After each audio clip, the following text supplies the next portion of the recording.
ਅਗਲੀ ਜਿਹੜੀ ਹਰਜੋਤ ਸਿੰਘ ਜੀ ਗੱਲ ਕਰਦੇ ਜਾਈਏ, ਇੱਕ ਹੋਰ ਮੁਲਕਾਂ ਦੇ ਵਿੱਚ ਜਿਹੜਾ ਤਣਾਅ ਆ ਉਹ ਇਸ ਟਾਈਮ ਵੱਧ ਰਿਹਾ ਹੈਗਾ ਆ।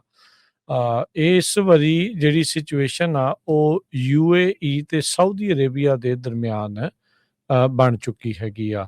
ਸੋ ਸਾਊਦੀ ਅਰੇਬੀਆ ਨੇ ਯਮਨ ਦੇ ਵਿੱਚ ਇਹ ਸਟ੍ਰਾਈਕ ਕੀਤੀ ਆ ਤੇ ਉੱਥੇ UAE ਦੀਆਂ ਵੀ ਕੁਝ ਫੋਰਸਿਸ ਤੈਨਾਤ ਸੀਗੀਆਂ। ਸੋ ਸਾਊਦੀ ਲੈਡ ਕੋਲੀਸ਼ਨ ਦੇ ਦਰਾਵਾ ਇਹ ਯਮਨ ਦੇ ਮੁਕਾਲਾ ਪੋਰਟ ਦੇ ਉੱਤੇ ਹਮਲਾ ਕੀਤਾ ਗਿਆ ਹੈਗਾ ਆ। ਉਹਨਾਂ ਨੇ ਦੋਸ਼ ਲਾਇਆ ਵੀ ਫੋਰਨ ਬੈਕਡ ਵੈਸਲਸ ਜਿਹੜੇ ਆ ਉਹ ਵੈਪਨਸ ਜੋ ਡਿਲੀਵਰ ਕਰਨਾ ਚਾਹ ਰਹੇ ਸੀਗੇ ਸਦਰਨ ਸੈਪਰੇਟਿਸਟ ਨੂੰ, ਉਹਦੇ ਕਰਕੇ ਉਹਨਾਂ ਦੇ ਦੁਆਰਾ ਇਹ ਹਮਲਾ ਉੱਥੇ ਕੀਤਾ ਗਿਆ ਹੈਗਾ ਆ। ਸੋ ਹੋਰ ਜਿਹੜਾ ਕਹਿ ਸਕਦੇ ਹਾਂ ਹਰਜੋਤ ਸਿੰਘ ਜੀ, ਮੁਲਕਾਂ ਦੇ ਵਿੱਚ ਤਣਾਅ ਜਿਹੜਾ ਆ ਉਹ ਇਸ ਟਾਈਮ ਵਧਿਆ ਆ। ਇਹ ਕਿਸ ਪਾਸੇ ਤੱਕ ਅੱਗੇ ਜਾਊਗਾ ਇਹ ਦੇਖਣ ਵਾਲੀ ਗੱਲ ਆ।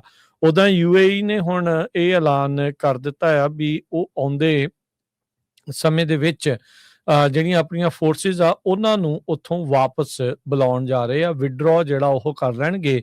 ਜਿਹੜੀਆਂ ਥੋੜ੍ਹੀਆਂ ਬਹੁਤੀਆਂ ਫੋਰਸਿਸ ਉਹਨਾਂ ਦੀਆਂ ਯਮਨ ਦੇ ਵਿੱਚ ਬਚੀਆਂ ਹੋਈਆਂ ਨੇ।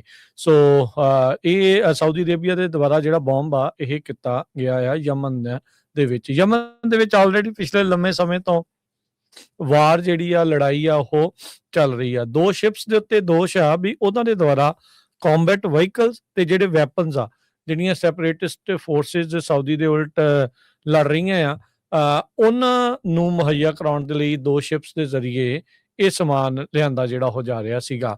ਇੱਕ ਪਾਸੇ ਆਪਾਂ ਦੇਖ ਰਹੇ ਹਾਂ ਵੀ ਅਮਰੀਕਾ ਨੇ ਵੀ ਆਪਣੀ ਜਿਹੜੇ ਵੈਨੇਜ਼ੁਏਲਾ ਦੇ ਨਾਰਕੋ ਟੈਰਰਿਸਟ ਆ ਉਹਨਾਂ ਦੇ ਉਲਟ ਕਾਰਵਾਈਆਂ ਨੂੰ ਤੇਜ਼ ਕੀਤਾ ਹੋਇਆ ਆ।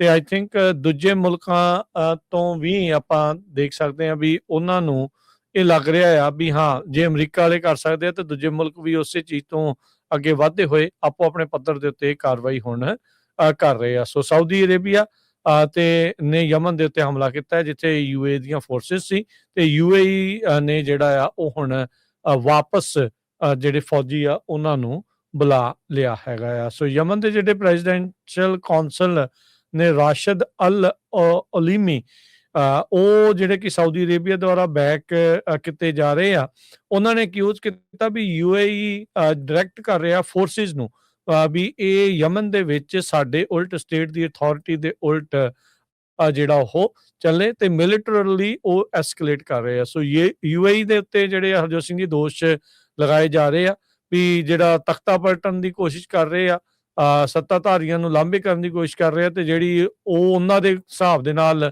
ਉਹ ਆਜ਼ਾਦੀ ਲੜਾਈ ਜਿਹੜੇ ਲੜ ਰਹੇ ਨੇ ਸੈਪਰੇਟਿਸਟ ਯਮਨ ਦੇ ਵਿੱਚ ਵੀ ਉਹਨਾਂ ਦੀ ਮਦਦ UAE ਵਾਲੇ ਜਿਹੜੇ ਉਹ ਕਰ ਰਹੇ ਆ। ਸਾਊਦੀ ਫੋਰਨ ਮਿਨਿਸਟਰ ਉਹਨਾਂ ਨੇ ਬਿਆਨ ਜਿਹੜਾ ਉਹ ਦਿੱਤਾ ਆ, ਕਹਿੰਦੇ ਵੀ ਜਿਹੜੀ ਕਿੰਗਡਮ ਆ ਉਹ ਬਾਰ-ਬਾਰ ਸਟ੍ਰੈਸ ਦਿੰਦੀ ਆ ਵੀ ਕਿਸੇ ਵੀ ਤਰੀਕੇ ਦਾ ਜਿਹੜਾ ਖਤਰਾ ਸਾਡੀ ਨੈਸ਼ਨਲ ਸਿਕਿਉਰਿਟੀ ਨੂੰ ਜਦੋਂ ਖਤਰਾ ਬਣਦਾ ਹੈ ਤੇ ਉਹ ਇੱਕ ਲਾਲ ਲਕੀਰ ਰੈੱਡ ਲਾਈਨ ਜਿਹੜੀ ਉਹ ਬਣ ਜਾਊਗੀ, ਬਣ ਜਾਂਦੀ ਆ ਤੇ ਕਿੰਗਡਮ ਕਿਸੇ ਵੀ ਤਰੀਕੇ ਦਾ ਬਦਲਾ ਲੈਣ ਦੇ ਲਈ ਜਾਂ ਕਾਰਵਾਈ ਕਰਨ ਤੋਂ ਉਹ ਹਿਚਕਿਚਾਹਟ ਨਹੀਂ ਕਰੇਗੀ ਤੇ ਆਪਣੇ ਆਪ ਨੂੰ ਬਚਾਉਣ ਦੇ ਲਈ ਤੇ ਨੈਸ਼ਨਲ ਸਿਕਿਉਰਿਟੀ ਨੂੰ ਸੁਰੱਖਿਅਤ ਰੱਖਣ ਦੇ ਲਈ ਤੇ ਕਿਸੇ ਵੀ ਥ੍ਰੈਟ ਨੂੰ ਖਤਰੇ ਨੂੰ ਨਿਊਟਰਲਾਈਜ਼ ਕਰਨ ਦੇ ਲਈ ਹਰ ਸੰਭਵ ਮੈਜਰ ਜਿਹੜੇ ਆ ਉਹ ਕਰਨਗੇ। ਸੋ ਸਾਊਦੀ ਅਰੇਬੀਆ ਤੇ UAE ਦੇ ਵਿੱਚ ਜਿਹੜੀਆਂ ਟੈਨਸ਼ਨਸ ਯਮਨ ਨੂੰ ਲੈ ਕੇ ਜਿਹੜੀਆਂ ਵਧੀਆਂ, ਜਿਸ ਤੋਂ ਬਾਅਦ ਚ ਹੁਣ UAE ਵਾਲੇ ਆਪਣੀਆਂ ਜਿਹੜੀਆਂ ਫੋਰਸਿਸ ਆ ਉੱਥੋਂ ਯਮਨ ਤੋਂ ਵਾਪਸ ਬੁਲਾ ਰਹੇ ਨੇ।